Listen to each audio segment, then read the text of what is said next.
ಅದನ್ನು ದೊಡ್ಡ ಸಾಲ ಅಂತ ನಮ್ಮ ಮೋದಿ ಬಿಂಬಿಸ್ತಾಯಿದ್ರು. ಇವತ್ತು ಅದ್ರ ಬಗ್ಗೆ ಮಾತಾಡೋದೇ ಇಲ್ಲ. ಇಡೀ ದೇಶ ಆರ್ಥಿಕವಾಗಿ ದಿವಾಳಿ ಇರ್ತದೆ. ಏನು ಅವರು ಲೆಕ್ಕ ಕೊಡ್ತಾರೆ ಅನ್ನೋದಾಯಿತು. ಅಥವಾ ಒಂದಿಷ್ಟು ರೈತರಿಗೆ 2,000 ರೂಪಾಯಿ, ಅದು 2 ತಿಂಗಳಿಗೆ 3 ತಿಂಗಳು 4 ತಿಂಗಳಿಗೋ, ನಿಮಗೆ ಗೊತ್ತಿದ್ದು ಮಾತು. ಹೀಗಾಗಿ ಎಲ್ಲ ಡಿಪಾರ್ಟ್ಮೆಂಟ್ದಲ್ಲಿ ನಮ್ಮ ದೇಶ ಸುಮ್ಮನಾಗ್ಯದ.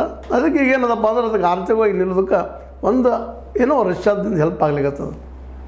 ರಷ್ಯಾದ ತೆಗೆದುಕೊಳ್ಳೋದು ಕಡಿಮೆ ರೇಟಿಗೆ, ಆದ್ರೆ ನಮ್ಮಲ್ಲಿ ರೇಟ್ ತೊಗೊಳ್ಳೋದು ಅಷ್ಟೇ 100, 101, 110 ತನಕ ನಮ್ಮ ಪೇಮೆಂಟ್ ಕಸ್ಕೊಳ್ತಾರೆ ನಮ್ಮ ಜನರಿಂದ. ನಮಗೇನೂ ಲಾಭ ಇಲ್ಲ.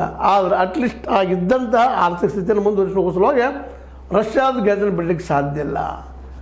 ಇಂಥ ಪ್ರಸಂಗದಲ್ಲಿ ಅಮೇರಿಕ ಇದ್ದಿದ್ದು, ಅದರಲ್ಲೂ ನಮ್ಮ ಟ್ರಂಪ್ ಇದ್ದಂಥವ್ರು, ಟ್ರಂಪ್ ಸಾಹೇಬರು ಹುಸ್ತನೋ ಶಾಣೆತನೋ ಅತಿ ಶಾಣೆತನೋ ಅವ್ರಿಗೆ ಬಿಟ್ಟಿದ್ದು.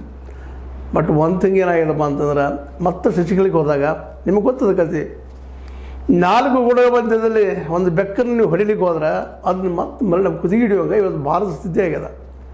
ಭಾರತಕ್ಕೆ ವಾರ್ನಿಂಗ್ ಮಾಡ್ರು, ಎಣ್ಣೆ ಖರೀದಿ ಮಾಡುವಂಗಿಲ್ಲ, ಕಚ್ಚಾ ಎಣ್ಣೆ ಖರೀದಿ ಮಾಡೋಂಗಿಲ್ಲ. ಅವರು ಎಸ್ ಅದು ಕಡೆಗೆ ಹೂ ಮಾಡಲಿಲ್ಲ, ಮಾಡಲಿಲ್ಲ, ಮಾಡಿ ಹಂಗೆ ಬಂದರು. ನನಗೆ ಕೆಲವೊಂದಿಷ್ಟು ಒಪ್ಕೊಂಡಂಗೆ ಮಾಡಿದರು. ಅದು ತುಳುಗು ಕೆಲಸ ಮಾಡ್ತಾಯಿದ್ರು. ಈಗ ಮತ್ತೆ ಹಿರಕ್ ಮಾಡಿದ್ದಾರೆ. ಟ್ರಂಪ್ ಅವ್ರಿಗೆ ಬಂದ ಮಾಡ್ಬೇಕು ನೀವು ಅಂತ ಇದಕ್ಕೆ ಉತ್ತರ ಕೊಡ್ತಾರೆ.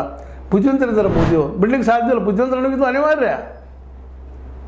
ಅವ್ರಿಗೆ ಅನುಕೂಲ ಇದ್ರೆ ಬಿಡ್ತಿದ್ರೇನೋ. ಯಾಕಂದರೆ ಇವತ್ತು ನಮ್ಮ ಅರ್ಥವ್ಯವಸ್ಥೆ ಈ ಕಾರ್ಪೊರೇಟ್ ಮೇಲೆ ನಿಂತುಬಿಟ್ಟದ.